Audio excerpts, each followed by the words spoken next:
പ്രിയമുള്ളവരെ, വിശുദ്ധ ബൈബിളിനെ ആസ്പദമാക്കിക്കൊണ്ട് ഞങ്ങൾ സംപ്രേഷണം ചെയ്യുന്ന ഒരു ചാനലാണ് ബൈബിൾ വചനങ്ങൾ എന്ന ഈ ചാനൽ. ഈ ചാനലിലൂടെ വിശുദ്ധ ബൈബിളിലെ പഴയ നിയമത്തിലെ ഉൽപ്പത്തി പുസ്തകം മുതൽ പുതിയ നിയമത്തിലെ വെളിപാടിന്റെ പുസ്തകം വരെയുള്ള എല്ലാ അധ്യായങ്ങളും ഉൾക്കൊള്ളിക്കാൻ ഞങ്ങൾ ശ്രമിക്കുകയാണ്. ഈ ദൈവവചന ഭാഗങ്ങൾ കേൾക്കുന്ന എല്ലാവരും ലോകത്തിന് ശാന്തിയും സമാധാനവും നന്മയും ഉണ്ടാകാൻ വേണ്ടി എന്നോടൊപ്പം സർവശക്തനായ ദൈവത്തോട് പ്രാർത്ഥിക്കുക. അതോടൊപ്പം തന്നെ ഈ ചാനൽ കാണുന്നവർ ഈ ചാനൽ ഒന്ന് സബ്സ്ക്രൈബ് ചെയ്യാൻ മറക്കാതിരിക്കുക. സബ്സ്ക്രൈബ് ചെയ്ത് താഴെ കാണുന്ന ബെൽ ഐക്കൺ കൂടി ക്ലിക്ക് ചെയ്ത് ഞങ്ങളുടെ തുടർന്നുള്ള എല്ലാ അധ്യായങ്ങളും കേട്ട് ദൈവാനുഗ്രഹം പ്രാപിക്കുവാൻ എല്ലാവരെയും ക്ഷണിക്കുകയാണ്. നിങ്ങളെവിടെയും പ്രാർത്ഥനാ നിർഭരമായ സഹകരണം തുടർന്നും പ്രതീക്ഷിച്ചുകൊണ്ട് പുറപ്പാടിന്റെ പുസ്തകം 3-ാം അധ്യായം. മോശയെ വിളിക്കുന്നു. മോശ തന്റെ അമ്മായിയപ്പനും മിദ്യാനിലെ പുരോഹിതനുമായ ജത്രോയുടെ ആടുകളെ മേയിച്ചു കഴിയുകയായിരുന്നു. അവൻ മരുഭൂമിയുടെ മറുഭാഗത്താണ് മറുഭാഗത്തേക്ക് ആടുകളെ നയിക്കവേ ദൈവത്തിന്റെ മലാഖയായ ഹോറേബിൽ എത്തിച്ചേർന്നു. ദൈവത്തിന്റെ മലയായ ഹോറേബിൽ എത്തിച്ചേർന്നു. അവിടെ ഒരു മുൾപടർപ്പിന്റെ മധ്യത്തിൽ നിന്ന് ജ്വലിച്ചുയർന്ന അഗ്നിയിൽ കർത്താവിന്റെ ദൂതൻ അവന് പ്രത്യക്ഷപ്പെട്ടു. അവൻ ഉറ്റുനോക്കി. മുൾപടർപ്പ് കത്തിച്ചൊലിക്കുകയായിരുന്നു, എങ്കിലും അത് എരിഞ്ഞ് ചാമ്പലായില്ല. അപ്പോൾ മോശ പറഞ്ഞു, ഈ മഹാദൃശ്യം ഞാൻ അടുത്തു ചെന്ന് ഒന്ന് കാണട്ടെ.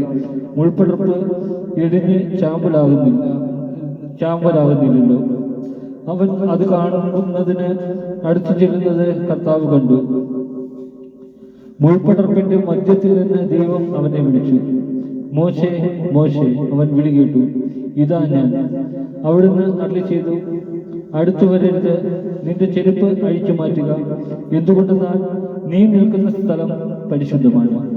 അവിടുന്ന് തുടർന്നു, ഞാൻ നിന്റെ പിതാക്കന്മാരുടെ ദൈവമാണ്, അബ്രാഹത്തിന്റെയും ഇസഹാക്കിന്റെയും യാക്കോബിന്റെയും ദൈവം.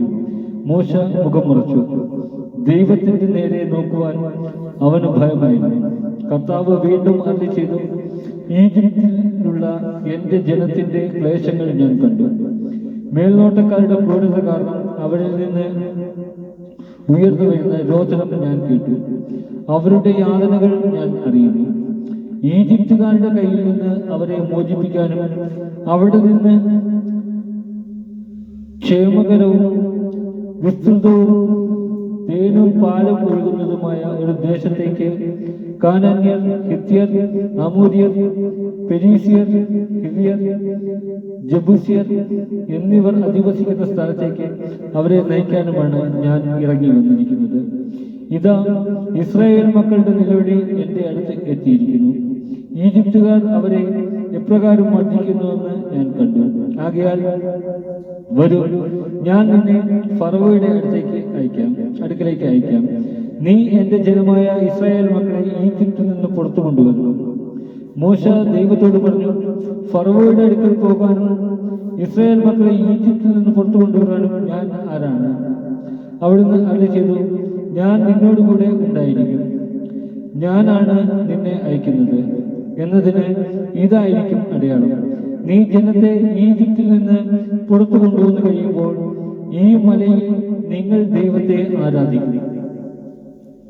മോശ ദൈവത്തോട് പറഞ്ഞു, ഇതാ ഞാൻ ഇസ്രായേൽ മക്കളുടെ അടുക്കൽ പോയി നിങ്ങളുടെ പിതാക്കന്മാരുടെ ദൈവം എന്നെ നിങ്ങളുടെ അടുക്കലേക്ക് അയച്ചിരിക്കുന്നു എന്ന് പറയാം. എന്നാൽ അവിടുത്തെ പേരെന്തെന്ന് അവർ ചോദിച്ചാൽ ഞാൻ എന്തു പറയണം? ദൈവം മോശയോട് അരുളി ചെയ്തു, ഞാൻ തന്നെ. ഇസ്രായേൽ മക്കളോട് നീ പറയുക, ഞാനാകുന്നവൻ എന്നെ നിങ്ങളുടെ അടുത്തേക്ക് അയച്ചിരിക്കുന്നു. അവിടുന്ന് വീണ്ടും അരുളി ചെയ്തു, ഇസ്രായേൽ മക്കളോട് നീ പറയുക, നിങ്ങളുടെ പിതാക്കന്മാരുടെ ദൈവമായ കർത്താവ്, അബ്രാഹത്തിന്റെയും ഇസഹാക്കിന്റെയും യാക്കോബിന്റെയും ദൈവം എന്നെ നിങ്ങളുടെ അടുത്തേക്ക് അയച്ചിരിക്കുന്നു. ഇതാണ് എന്നേക്കും എന്റെ നാമധേയം. അങ്ങനെ സർവപുരുഷാന്തരങ്ങളിലൂടെയും ഈ നാമധേയത്തിൽ ഞാൻ അനുസ്മരിക്കപ്പെടണം. നീ പോയി ഇസ്രായേൽ ശ്രേഷ്ഠന്മാരെ വിളിച്ചുകൂട്ടി പറയുക, നിങ്ങളുടെ പിതാക്കന്മാരുടെ ദൈവമായ കർത്താവ്, അബ്രാഹത്തിന്റെയും ഇസ്ഹാക്കിന്റെയും യാക്കോബിന്റെയും ദൈവം പ്രത്യക്ഷപ്പെട്ട് എന്നോട് അരുളി ചെയ്തു, ഞാൻ നിങ്ങളെ സന്ദർശിക്കുകയും ഈജിപ്തുകാർ നിങ്ങളോട് പ്രവർത്തിക്കുന്നത് കാണുകയും ചെയ്തിരിക്കുന്നു. നിങ്ങളെ ഈജിപ്തിലെ കഷ്ടതകളിൽ നിന്ന് മോചിപ്പിച്ച് കാനാന്യർ, ഹിത്യർ, അമോര്യർ, പെരീസിയർ, ഹിവ്യർ, ജബൂസിയർ എന്നിവരുടെ നാട്ടിലേക്ക് തേനും അപ്പാലും ഒഴുകുന്ന ദേശത്തേക്ക് കൊണ്ടുപോകാൻ ഞാൻ നിശ്ചയിച്ചിരിക്കുന്നു. നീ പറയുന്നത് അവർ അനുസരിക്കും. ഇസ്രായേൽ ശ്രേഷ്ഠന്മാരോടൊന്നിച്ച് നീ ഈജിപ്തിലെ രാജാവിന്റെ അടുക്കൽ ചെന്ന് പറയണം, ഫെബ്രുവരിയുടെ ദൈവമായ കർത്താവ് ഞങ്ങളെ സന്ദർശിച്ചിരിക്കുന്നു. 3 ദിവസത്തെ യാത്ര ചെയ്ത് മരുഭൂമിയിൽ ഞങ്ങളുടെ ദൈവമായ കർത്താവിന് ബലിയർപ്പിക്കുവാൻ ഞങ്ങളെ അനുവദിക്കണം. കഴുത്തിട്ട കരം കൊണ്ട് നിർബന്ധിച്ച